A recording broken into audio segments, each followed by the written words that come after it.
In the narrow lanes of Gaza City, where the scent of the sea mixed with the dust of broken concrete, lived a 14-year-old girl named Mira Al-Khawal. Mira had grown up in a world where the sky was watched as carefully as the streets because danger could fall from either one. Her family's apartment was small, crowded, and warm with love, even when the world outside felt cold. Her father, Yusuf, was a teacher of history who believed that stories were the only things that nobody could destroy. Her mother, Layla, kept the home glowing with tenderness, cooking lentil soup even when food was scarce. Her little brother, Hadi, only 7, spent his childhood building imaginary cities from rubble stones, planning to rebuild Gaza one day so it shines brighter than the moon. But life under siege felt heavier with each passing year. Electricity came and went like a shy guest, clean water was rationed like treasure, and fear was a constant visitor. Mira had learned to measure her days not by hours, but by sirens, explosions, and the precious moments of silence between them. One night in December, the sky trembled. The hum of drones hovered endlessly, like metal insects circling over their neighborhood. Mira sat by the window, watching shadows flicker across the walls. Another long night, her father whispered. A sudden blast shook the entire street. Windows rattled. Doors jumped in their frames, and Mira's heart slammed against her ribs. The electricity flickered, then vanished completely, drowning the home in darkness. Hadi screamed. Mira grabbed him and held him close.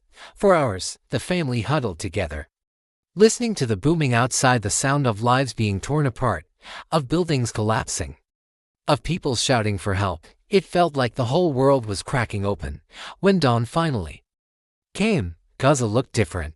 Entire blocks had turned into mountains of dust, twisted metal, and memories. A week after the bombing, Mira decided to return to her school. She knew it had been hit, but she needed to see it with her own eyes.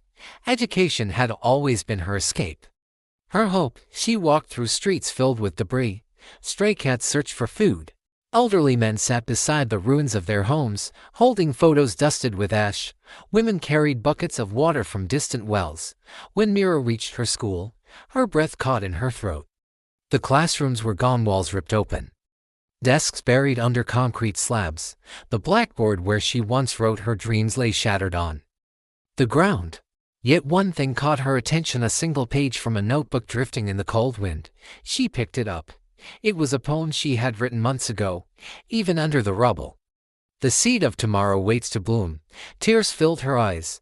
She pressed the paper to her chest and whispered, I will not stop learning. I will not stop dreaming. Tensions rose again, and soon the bombings returned, heavier, closer, louder.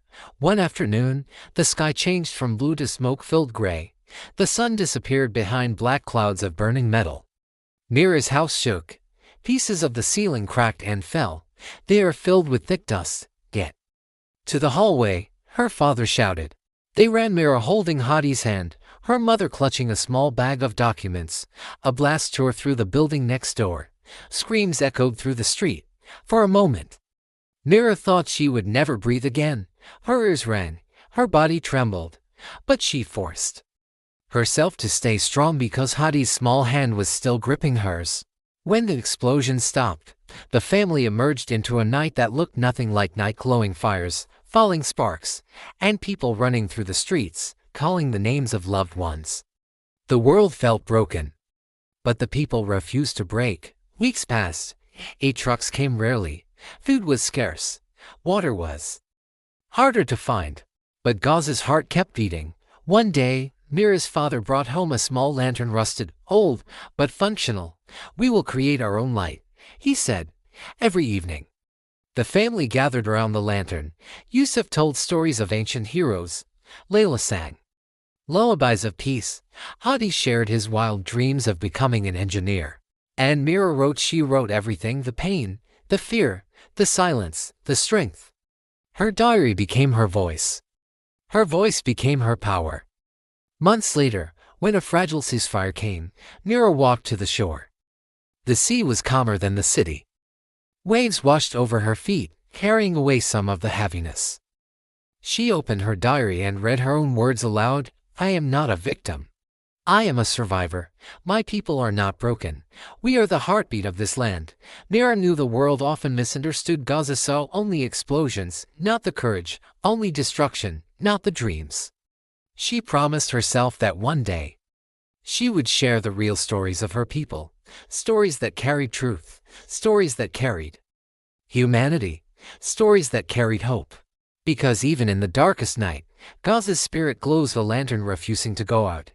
If you are feeling overwhelmed by the events in the world, please know that help is available.